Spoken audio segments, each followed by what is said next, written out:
invited to pull up a chair on Lisa Harper's Back Porch, where faith meets real life. Welcome to Back Porch Theology. Each episode helps you dive deeper into God's Word and discover that the gospel isn't just good news for eternity. It's great news for everyday life, because God is for you, and He's always been restoring our value and drawing us closer to Him. With honest conversations, a few laughs, and guests ranging from close friends to brilliant theologians, Back Porch Theology is thoughtful, meaningful, and never stuffy. So grab some coffee or sweet tea and join Lisa Harper on Back Porch Theology. Subscribe now wherever you listen to podcasts. Welcome to Timeless Wisdom with Dennis Prager. Hear thousands of hours of Dennis's lectures, courses, and classic radio programs. And to purchase Dennis Prager's Rational Bibles, go to DennisPrager.com.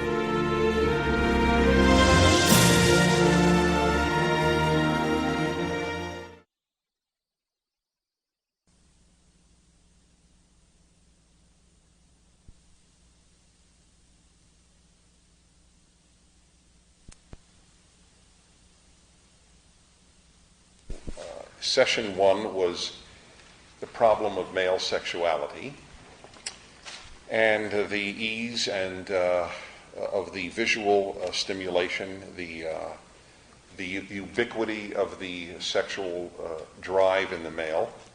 I didn't say greater depth, just ubiquity of the omnipresence of it and so on. That it is a problem that society and men and women must address. That was last week. So now I'm going to talk to you tonight about just one aspect that causes people to think profoundly unclearly. The first two were tough. This is tougher. I have read almost nothing intelligent on this subject. It is so emotionally charged, apparently, and I think I understand why. And I have a story to prove it that just happened last week, which I commented on the radio. And I put in new batteries, and well, let's hope it worked. Yes. What size batteries? Double A. Get everything. You want? Well, if it dies again, yeah. Maybe I would want. Thanks. The subject is pornography. And let me begin by defining pornography so that we know what I'm talking about. This is my definition. If you find it wanting, please let me know. I can't imagine that you would. Literature or pictures whose purpose is to sexually arouse the reader or viewer. Is that a fair? Anybody have a problem with it? I have one problem. Not a problem, but one added factor. Is it its sole purpose or one of its purposes? For example, the sole purpose of a picture in Penthouse is to arouse sexually. That is its only purpose, right? Does a picture in Victoria's Secret catalog arouse men? Yes, it does. Arouse heterosexual men, I'm speaking, of course. Yes, it does. Is it pornography? Raise your hand if you think Victoria's Secret is pornographic. Forget my definition. Do you think it's pornographic by any definition? 3 people raise their hand. Have you ever seen, you've all seen Victoria's Secret? How many haven't seen Victoria's Secret? Fascinating. How did you avoid it? I don't understand. It is not avoidable. I mean, as I move, it comes with the moving van. They know I have moved before my mother does. I mean, I don't understand who missed it. I have 400 extra copies, just to let me know. I mean, the stuff, it comes every week, twice a week, right? I mean, you can't keep up with it. There's always a sale. There's a bra sale, this sale. It's a riot. I mean, and there's one. It's really, I'm convinced now why there's 2. One for him and one for her. My wife likes it. I like it. Everybody's happy. So, really, how many never saw it? There were, 1, 2, about 10 people. My God. Have you heard of it? My God. Do you live in America? Do you live in America?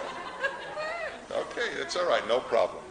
I'll get you on the list. Do you get any mail at all? You know, I can't imagine if you're on any list you don't get on Victoria's Secret. I mean, it is just that common. Anyway, Victoria's Secret is theoretically a lingerie catalog. The pictures are extremely alluring. I mean, these are supermodels. They are virtually naked. They are in provocative poses and well photographed. You might have thought I was going to use another word after well, but the photographed was the word that came to mind. And it is extremely arousing stuff. That stuff, when I was a kid, would have been considered pornography.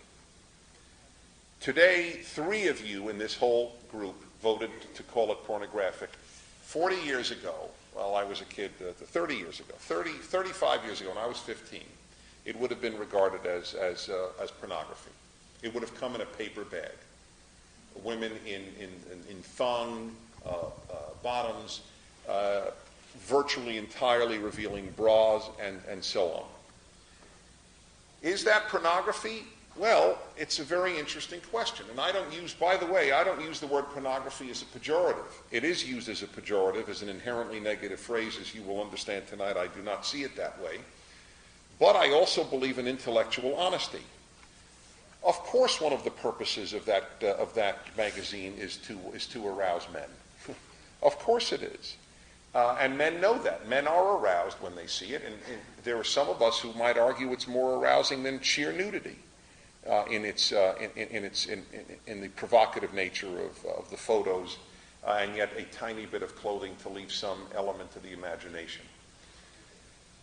So this is how I have resolved this question. To the extent that the subject approaches soul, in other words, the subject, that which is being viewed or read, approaches as soul as its purpose, it is closer to pure pornography. If the issue is sexual arousal without it having to have as its sole purpose or even primary purpose sexual arousal, such as women's underwear ads, bra ads, then they are, if the issue is sexual arousal, then they are porn. If the issue is to sell bras, then they're not. But it's very complex. There was a movie, I have a mental block. Something Happened to Sarah, what is the name? Something About Mary. That's my son goes crazy that I can't remember that name. Something About Mary, an extremely funny film for adults only, but very funny. And there is a scene with the guy getting ready. He was told by a friend that the way not to be too excited on a date and jump on the woman is to masturbate prior to the date. So you get this picture of him in his bathroom, and what is he using as his stimulation material? A Los Angeles Times bra ad. I found that scene to be hilarious. Why? Because truth cracks me up. He was not using Playboy or Penthouse or rougher stuff. He was using the daily paper. Listen, of course it's sexually arousing. How could it not be? The fact that it wants to sell a bra to a woman, that's why May Robinson's, whichever the order is, puts it in there to sell to women bras, or maybe men who want to buy their woman a bra in the hope that she'll look like the model in the picture. But that is one factor. That means that the purpose is not solely pornographic, but its effect is. Get it? I mean, a collection of the most titillating bra ads would make a very sexual book. With no prices and no department store names, you could sell that as basically a soft core, a book of pornography. There is no difference to the male looking at it that it says $8.99 or 2 for $15 hardly changes the fact that he sees a woman scantily clad. That's what the male sees. He doesn't care what the purpose was. The purpose could be to sell tires, and often is. You get, right? Women in bikinis next to tires. He's looking at the woman in the bikini. He may also check out the tire, because some men are also into cars. But the fact is that, of course, that's what his eye checks out. Is that pornographic? So that is why I am saying it's a very difficult issue. There are levels of pornography, clearly, but this is. I said on my radio show once that Playboy, wow, that really sings a song, that Playboy is pornography. And I was called up by people at Playboy profoundly offended. I said, I said, I subscribe. Don't be, I said it on the air. My father subscribed. I'm a subscriber, the son of a subscriber. Okay? Subscriber, Ben subscriber. All right? This episode of Timeless Wisdom will continue right after this. What's better than receiving rent on the first? Not having to ask for it. Stop wasting your time and let software handle rent collection for you. It's easy, free, and you don't have to be the bad guy. Get started at turbotenant.com. Now, back to more of Dennis Prager's Timeless Wisdom. But I don't fool myself, and I don't want you guys at the Playboy Mansion to fool yourself. Of course it's pornography. Is it softer than Jugs? Yeah. Or than Gallery, or what is Flint's one? Hustler? Yes. But so let's acknowledge there are levels. And by the way, the levels are fascinating to understand what the power and the meaning of sex. And one level was pubic hair. Pubic hair was a very major moment when Playboy began to allow pubic hair. In its early decades, it didn't allow it. Female genitalia is really the dividing point between hard and soft porn, whether that is shown or not. And pubic hair is not genitalium, so it's almost gradations. I'm being specific because that's what life is about. At any rate, those are the gradations. Then you have variations on a theme, and we'll talk about that later. Now you understand at least what I am talking about. That's pornography. Let me say something. I was thinking about this course and my approach to it, and I think I know what I'm doing. This sounds funny. I actually, in retrospect, am understanding better what I'm doing than I did before I started this. I am, this is the way I put it to someone today, defanging a monster. The monster is male sexuality. I am trying to defang it. I am trying to say the reason for so much convoluted thinking, so much anger, hostility, worry, fear, is because it is almost a monster. But it isn't necessarily a malignant or malevolent monster. It might be a benign monster. You get very scared when you see Frankenstein, but maybe Frankenstein is a nice guy. Maybe male sexuality isn't necessarily a bad guy. Maybe it is a monster, something that we can't fully control. It is a fire, if you will, as one religious friend many years ago put it. It is just this fire that has to be controlled. But fire can heat. Fire isn't necessarily a monster either. When I was a child, my older brother saw that I was very afraid of monster movies. And so he suggested that I watch them until I stopped being afraid of them. And as hard as it was, I took his advice and started watching a lot of monster movies and horror movies until eventually they had zero impact. In fact, I would laugh. I'd check the makeup. In other words, I was jaded, if you will, with regard to monsters. I want us to look at male sexuality in the eye, stare at it, and say, hey, wait a minute. Maybe it's not so frightening. And the most frightening, obviously, is rape, but that's a totally separate arena. And I'm not touching on that now. But in normal life, the most frightening aspect is pornography. Nothing could be uglier than calling someone a pornographer. The very word is never used without judgment being made. And women feel this about men. Many men, especially religious men, feel this about pornography. It's a vile thing. It's ugly. It's dangerous, and so on.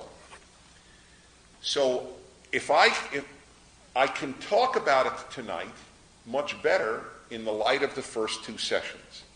Next week, we'll talk about applying values to all of this and where they fit in. It's not an easy subject.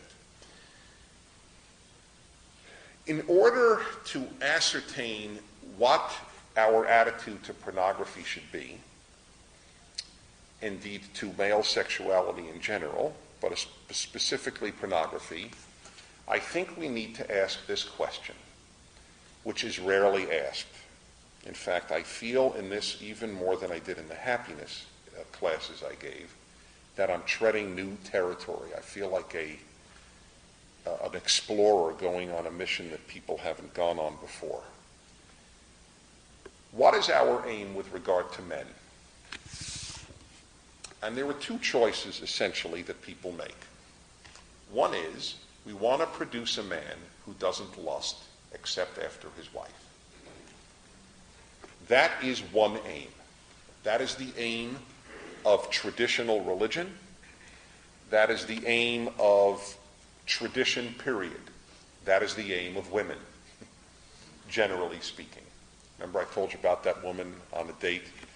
Told me when I asked her what type of man she wants to marry, and she said, I want a man who's extremely virile, highly charged, sexual, manly guy, and who only lusts after me. And I wished her good luck, just as I did. Just as I wished the man who wanted to marry the Playboy bunny who studies Torah. Did I tell you about him? This was my favorite guy I ever met. He's a 35-year-old Orthodox Jewish bachelor. I was about 20. And I said, how come you're not married? Because he had told me how lonely he is. He doesn't have sex because of religious reasons. He wants a wife, he wants children, he wants a Jewish home, he wants a religious life. He's unhappy. So why aren't you married? I haven't met the right woman. Why not? Why aren't you married? Because I haven't met the right woman. And I said, what would the right woman be? And he said, to tell you the truth, I want a Playboy bunny who studies Torah. And that guy has as much luck, I believe, as this woman does. They both have this bizarre idea. This is very important, though. I don't want to create men who never lust for anybody but their wife. That is a saintly ideal that I don't hold for the real world. In heaven, that's the way men are. Not on earth. I'll tell you what I want to create. A man who leads an upright life, an honorable man, a man who is responsible, good, and faithful to his wife and his family, a man who treats women as befits the treatment of fellow human beings created in God's image. That's what I want to produce, but not a man who doesn't lust after other women. That is a level that I don't aspire to. I have enough challenges in life to get to the other things that I just said to you. They're pretty tough without adding that saintly ideal. Indeed, there's even a higher ideal than that. The current Pope, John Paul II, whom I deeply respect. I think he is a great man, and I use that word rarely. He said that a man should not lust after his own wife. Lust is wrong, period. When my wife heard that, she eloquently disagreed. And when my wife eloquently disagrees, then they're wrong, let me tell you. It's the end of that issue. And I eloquently disagreed too. The day I stop lusting after my wife will be a very sad day in the Prager home, I'll tell you. Oh no, to me it's not only not to aspire to, it's the opposite. One doesn't want to aspire to that. It's interesting, though, some here, I know will disagree with many Christians in this audience. And I'll never forget when I did Religion on the Line, 10 years, every Sunday night for 10 years, 500 shows. That's a lot. 2 hours each. No ads. That's equivalent to 6 hours. It's a joke. It was a joke. Just the ads take up a lot of time. 2 hours, no ads, and different clergy each week. And I would pick a different topic each week. And I don't know, I came up with about 400, maybe 1 out of 5 I repeated. One that I repeated about 2 or 3 times only in the course of the 10 years was your view of lust, your religion's view of lust. And every time it was very similar. The Catholic priest and the Protestant minister, whether liberal or conservative, would speak out against lust. Lust is sinful. And the rabbi would, whether Orthodox or Reform for that matter, would have a much more nuanced view of lust. It's not a mitzvah to lust, but it's not a big sin either. You remember the famous story in Playboy magazine, Jimmy Carter, when he was a candidate for president, acknowledged that he lusted after other women than his wife. And there was a big woo in the Christian world. This is a born-again Christian acknowledging that he lusts. Jews yawned. Christians were taken aback in some way, and this is all a generalization, of course, and Jews tended to yawn. Because the truth is, there's no law against lusting in my Bible. There isn't. There's a law against coveting. But coveting and lusting are not the same thing at all. You can't covet your neighbor's donkey, and very few men lust after donkeys. You can't covet your neighbor's house, and I've never heard of house lust, if we're talking if lust is a sexual thing. Lust is a very complex thing in the moral realm. Do you want a man to spend his day lusting? Of course not. You don't want anybody to spend their day, male or female, doing something that can hardly lead to a productive life. But that lust will arise is as inevitable as hunger will arise. And you deal with it as a grown-up and you move on. That's what I mean by defanging the monster. This is not a monster lust. It's a monster if we regard it as a monster. It's there, now what do I do? Okay? That's, to me, the adult, mature question that people should ask. So in assessing pornography or anything else, I first have to ask the question of what is our aim. Before we judge something, we need to have a goalpost, right? How do I know how many yards make a touchdown if I don't know what a touchdown is? 100 yards. Now I know what I have to measure each carry of the football by. Now I know how I measure lust, how I measure masturbation, how I measure pornography, because pornography and masturbation obviously are intimately linked. Generally speaking, not always, but generally they go together. And masturbation is an issue to many religious people, not to me. And I must say, I've never done this. I really should dedicate this course to my father, who is going to be 81 this summer. My father did a very rare thing. He juggled a religious life. He has been an Orthodox Jew, a president of an Orthodox synagogue, been Orthodox his whole life, and, as I told you, subscribed to Playboy. I learned as a child that the two are not mutually exclusive. Being decent, being upright, being monogamous, and being lustful. And it was a good model, I think. Others will certainly disagree, but I think that was a good model that was offered to me. When it came to masturbation, my father said to me when I was nearing puberty, he said, "Dennis, I don't know if you're masturbating or not. I'm not going to ask you. I don't want to embarrass you if you feel embarrassed by it. Just let me tell you my view. I think it is morally equivalent to urinating." And that was the end of the discussion. We never discussed the issue again. That's quite a statement. This episode of Timeless Wisdom will continue right after this. One bad tenant, one late rent cycle. That's all it takes for your year to spiral. TurboTenant helps you prevent rental nightmares before they happen. With trusted screening, customizable leases, automated rent collection, and timely maintenance tracking, you can stay ahead of every issue. Get started for free at turbotenant.com. Now, back to more of Dennis Prager's Timeless Wisdom.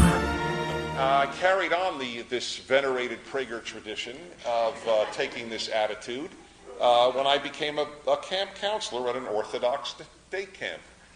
One summer, I was the counselor of 13-year-old boys, who are monsters, as it happens.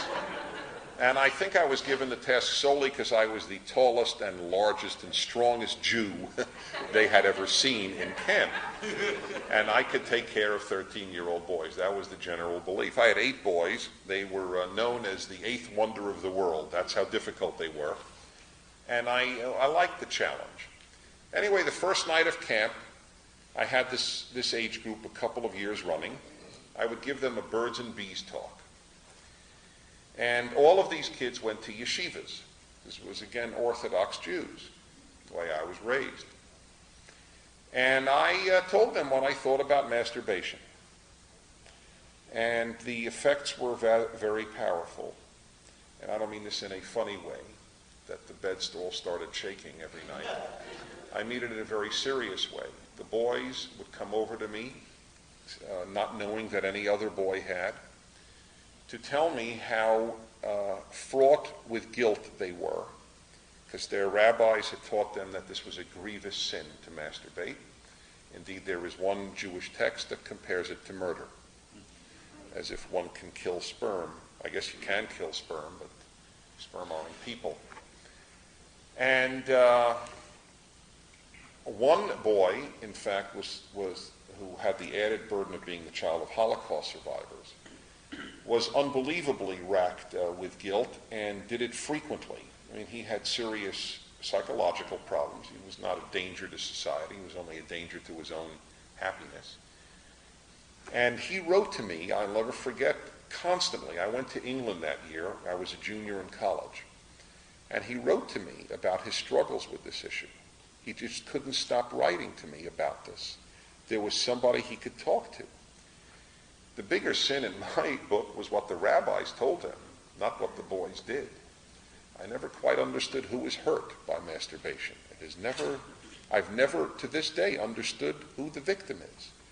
If it's chronic and you can't stop it, of course it's an issue. But that's true for asparagus eating. If you can't stop eating asparagus, you have problems. If you have to eat asparagus 6 times a day and think about asparagus all day, you've got serious problems. But I will not condemn asparagus on that ground. And that's the way it ought to be regarded, because I want to defang a monster. Now, I don't agree that you bring masturbation curricula into public schools. That was a stupid idea. That's a goofy idea. That is not for teachers to talk to students about. It's a private issue for parent and child, or therapist and child, or clergy and child. And if the parents don't, I'm not going to have schools as substitute parents taking over their role. That's none of society's job to do. If kids want to deal with it and pick up a book on the subject, that's fine, as I did certainly. But of course I had my father's statement to end all guilt that I might have over the issue. And therefore it ceased to be this overwhelming dark cloud in my life. It was there, and there were more important things in life. And there are more important things than sex, period. There's a lot to life. But if it's filled with sinful statements, and it can take your life over. Of course there are areas of sexual sin, but I don't regard masturbation as one of them, and there's no biblical basis whatsoever for it. None. I want to make this as categorical as I can. It is an utter and total distortion of the text in Genesis, which is the only text that even hints of what's called onanism, named after Onan, a brother who was supposed to have conjugal relations with his brother's widow. In ancient times, if you were not married, you took over your brother's widow after he died so that you could carry on his name and make a family. He, Onan, didn't do this. Instead, he had coitus interruptus. He began sexual relations and withdrew and ejaculated his sperm outside of the woman. That's not masturbating, that's coitus interruptus. His sin was that he didn't fulfill the levirate law, as it's called, of building a family for his brother and starting intercourse with the woman and stopping. It's not masturbation. It has nothing to do with it. And to take from that a ban on masturbation is dishonest to the biblical text. There is nothing in the Bible that I know of, certainly the Hebrew Bible, that hints at it being forbidden. It's silent on the issue. It's more concerned with deeper subjects. This is not an invitation for people to spend their lives doing it. But saying something isn't a sin doesn't mean that one should do it all day. Obviously, there are other issues involved, but they are other issues. So let's defang the issue of masturbation. And I have to talk about that because you can't talk about pornography if you don't talk about masturbation. All right, now to pornography. So we've defined it. We've asked what sort of man do we want to make in light of the truths that I believe they are of male sexuality that we have talked about. To deal with pornography, I have decided to do it from the back door, and that is to deal with objections to it and then let it just exist. I'm not going to make the case for it. There isn't a big case to be made for it. We're not a great world for having all these magazines on the newsstand. We're also not a terrible world. I dare say there is nobody, not the most religious person in this room, of any religion, who would rather live in any of the societies that ban pornography than in this society. There is a direct, absolute correlation between the banning of pornography and other human freedoms. You can't pick and choose the freedoms that you want to allow. Freedom comes with some things that you're not thrilled about. And if this is the worst society produces, we've got a pretty damn good society. It's not the worst we produce. We produce murder and rape and child molestation. So here are the arguments against it. This episode of Timeless Wisdom will continue right after this. One bad tenant, one late rent cycle. That's all it takes for your year to spiral. TurboTenant helps you prevent rental nightmares before they happen. With trusted screening, customizable leases, automated rent collection, and timely maintenance tracking, you can stay ahead of every issue. Get started for free at turbotenant.com. Now, back to more of Dennis Prager's Timeless Wisdom. So here are the arguments against it. Number one, it debases women by portraying them as sex objects. That's a large part of the feminist argument. To be fair to feminists, though, feminists are divided between anti and pro-pornography, or anti and neutral on pornography. Some are pro. As difficult it is for me to commend the head of the ACLU, intellectual honesty is more important to me than an emotional victory. Nadine Strawson, the head of the ACLU, has written an important book actually on behalf of pornography, defending, not on behalf so much as defending. It's called Defending Pornography by this woman, Nadine Strawson. Anyway, the feminist argument, which is caught on to weak-willed men, and I say weak-willed because they know that it's not true, because they're men. So, but they don't want to ever contravene what powerful females say. Powerful females intimidate a lot of males.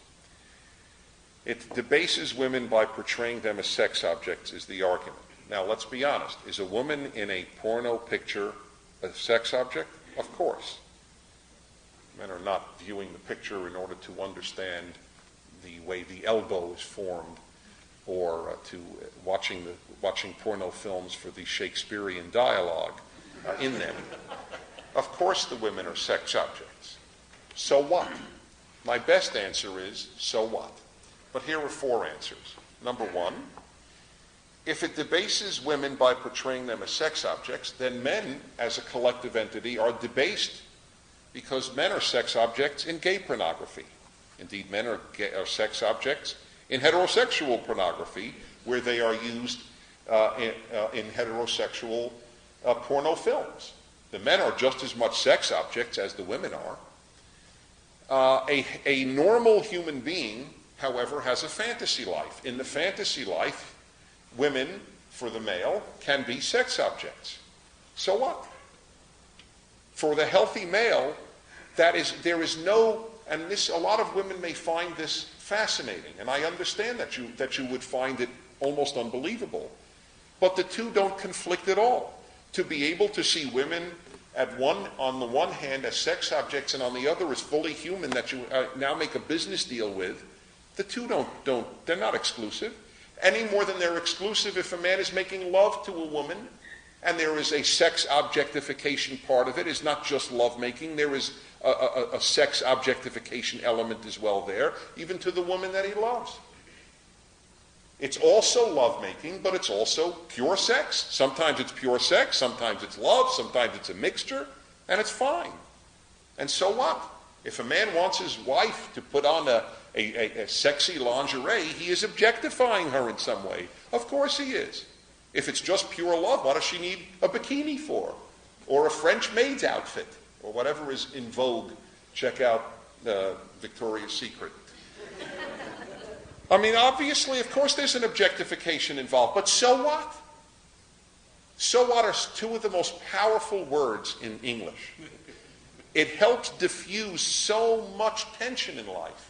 People make, oh, that's terrible, he sees women as, no, he doesn't see women as a sex object, he sees that woman as a sex object. Does he see his mother as a sex object, his sister, his partner at work? His law partner, the prosecutor he's debating? Yeah, maybe when she crosses her legs he does, but then he debates her. Believe it or not, men can do two things at the same time. It's very rare. Very, very rare. We could chew gum and drive. Those are two things. And we could see pretty legs and talk to a woman at the same time about Chinese espionage in America. Okay? Believe it or not, it's doable. And I suspect that women are thinking two things as well a lot of the time that they are seeing a man. Not necessarily what are his legs like, but what is he like? Or what's his wife like? Of course. Who isn't thinking two things at once when they see people? Maybe the other thing you think is, I want to get out of here. But people are still thinking two things at once. Are men, as a rule, as a collective entity, debased by gay pornography? Do I, Dennis Prager, male, feel that I am personally debased because there are men who see men as pure sex objects? The idea is ludicrous to me. Ludicrous. So what? Are gay men incapable of seeing men as anything but sex objects? Of course not. Of course they could see men as men. So why is it only apply to women? Because of the monster that male sexuality is to many women. And I understand that. I began this course that way. I understand it. I'm trying to defang that monster. Number two, women are sometimes regarded as sex objects without pornography. You don't need pornography for men to sometimes see women as sex objects. Right? It's pre-porn, after porn, and aside from porn. Number three, I would argue, frankly, that very often the male consumer may be more debased than the woman in the picture. When I've seen men, we used to, prior to video, when I saw men come out of X-rated cinemas, believe me, these men are not walking out thinking, I am the superior sex. I am great. I just played with myself in a movie theater. Are you kidding? Did you ever see men come out of an X-rated movie theater? Their heads are down, covered, they got a coat over here. The last thing they want is for any human on earth to see them. The women are debased. If anybody's debased, it's the poor schlep. It's him, poor guy. Because he didn't have a real woman. He went to a movie. I've only felt for the guys in these issues. Believe me, people, the woman, she's getting paid. She couldn't care less about the schlepper who paid $7.50 to see her naked. I mean, that's the fact. And number four, maybe no one is debased. Maybe no, neither sex. What, to the tape recorder? Well, we got plenty of time. It's 35 minutes. Maybe neither sex is debased. I'm not saying it's also beautiful. I'm not making an argument, pornography is holy, uplifting, and wonderful. No. I just want to defang it as from the monstrous characteristics many offer it. Also, it depends on what type of pornography. I'll tell you, I think there is some debasing that is inherently debasing. An example is bestiality. That, I think, no matter how well paid the actress may be, there is something, to me, debasing in having a human with an animal in a sexual encounter. It may be amazing to you that this exists, but believe me, it exists. I read you off some of those lists 2 weeks ago that on a typical website in the porn world on the internet. Second argument against pornography leads to violence. I find this extraordinary. It is an assertion, I might as well say, dominoes leads to diarrhea. To me, it is as logical. It is a non sequitur. Looking at pictures of naked women causes a man to kill or rape is a stupid idea. I can't stand dishonesty, whether it's from the right or the left. This one tends to come, as it happens, from both, ironically, the feminist left and the traditional right. Are you kidding? Is that true? Violence, I'll prove to you, if you are open to hearing, I will prove to you how it is not true. Listen to this.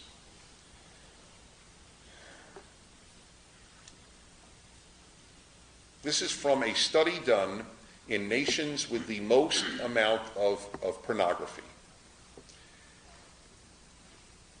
They did it in American states that had obscenity laws and then didn't have obscenity laws.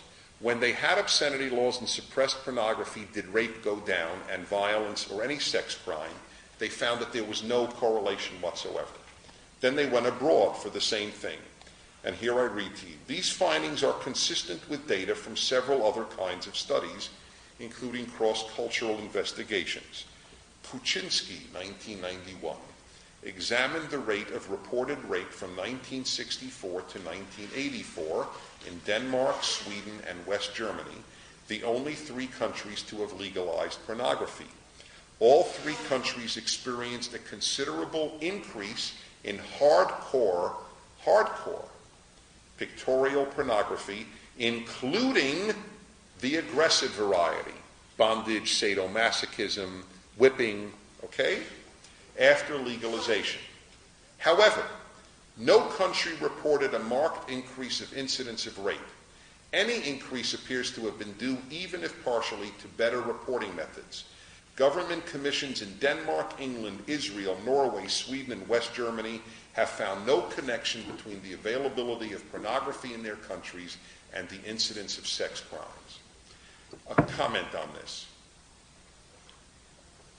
One of the things I've learned in 17 years of radio is there is no activist in the world, right or left, who believes truth is more important than his particular idealism. None. I believe that there is zero. Whatever it is you most believe in, truth is second to that passion. To those who hate pornography, truth is secondary. Just as on the left you will have it in whole hosts of areas, people will just not tell you the truth because they so believe with such passion in what they want to show. For a while it was, we will show poverty causes crime. There's a big deal. And so things would be made up, there would be distorted statistics and data, whatever it is, to prove their anger validated.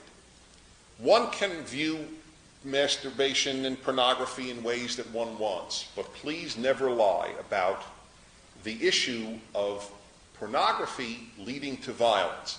That's the statistics, but let me give you the logic why it doesn't. Why would sexually arousing material lead to violence? I mean, think about it. Are they always interconnected? In other words, men who never engage in that are likely to be kind. The most rapine army in modern history was the Soviet army. There was no pornography under communism. Nothing. It was utterly prudish communist Soviet Union. Correct? Zero. When I went into the Soviet Union in 1968, in 1980, whatever it was, I went 3 times to the Soviet Union. They didn't almost care anything, but they took Playboy away if you had it. I didn't bring it in knowing that they didn't want it. They wouldn't allow it. But they searched for it, maybe because the guards wanted to read it. But whatever it is, that was very big deal. None of this decadence from the West. Meantime, their army was the most raping army in 20th century history that we know of. Okay? So please, you may think it's ugly, you may think whatever you like, but it doesn't lead to violence.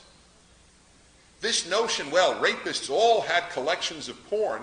So what? Rapists all had collections of soda. So what? Good men have collections of porn too. What about violent porn? Seeing women in bondage and sadomasochism and so on. Does that lead to sexual violence? Well, does watching men killed lead to violence? Probably does in some unstable minds. I would acknowledge that. For the truly unstable, value-free, it may well have an effect. That's correct. If you are immersed, as kids are today, in violence, and you are unstable and have no conscience, I do believe that an immersion in violence, not sexual violence. Most of the violence people watch is not sexual. It's just shoot, shoot, shoot, shoot, shoot, beat, beat, beat, beat, kick, kick, kick. But except for that handful, it has no more effect than watching men get shot in a movie will make the average moviegoer go and shoot a man. Watching a woman in an S&M film. But here's my ultimate proof that it's irrelevant, even the sexual violent porn. A lot of women here won't know this. A lot of men here may not know this. There is almost as much bondage, sadomasochistic pornography about women doing to men the same things that the men are doing to women. Half the men probably like seeing themselves whipped by women or seeing another man whipped by women as much as there are men liking to watch a woman being whipped by a man or by another woman. So, does that cause men to whip men? Watching this stuff? No, of course not. It's absurd. So why whipping men has no effect on men whipping men?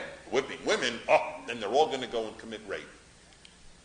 Sexual violent pornography is directed against men, and of course gay pornography is certainly. It's filled with bondage of men.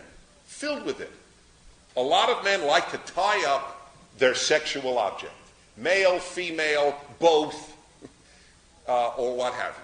Thus far in my studies, I have not seen bondage bestiality. That is the only one. I've not seen a dog tied up. I'm sorry to be so gross, but that has not come about yet. So it must be strictly vis-a-vis people. This has been Timeless Wisdom with Dennis Prager.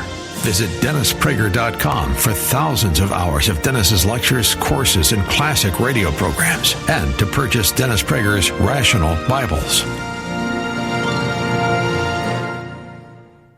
You're invited to pull up a chair on Lisa Harper's Back Porch, where faith meets real life. Welcome to Back Porch Theology. Each episode helps you dive deeper into God's Word and discover that the gospel isn't just good news for eternity. It's great news for everyday life, because God is for you, and He's always been restoring our value and drawing us closer to Him. With honest conversations, a few laughs, and guests ranging from close friends to brilliant theologians, Back Porch Theology is thoughtful, meaningful, and never stuffy. So grab some coffee or sweet tea and join Lisa Harper on Back Porch Theology. Subscribe now wherever you listen to podcasts.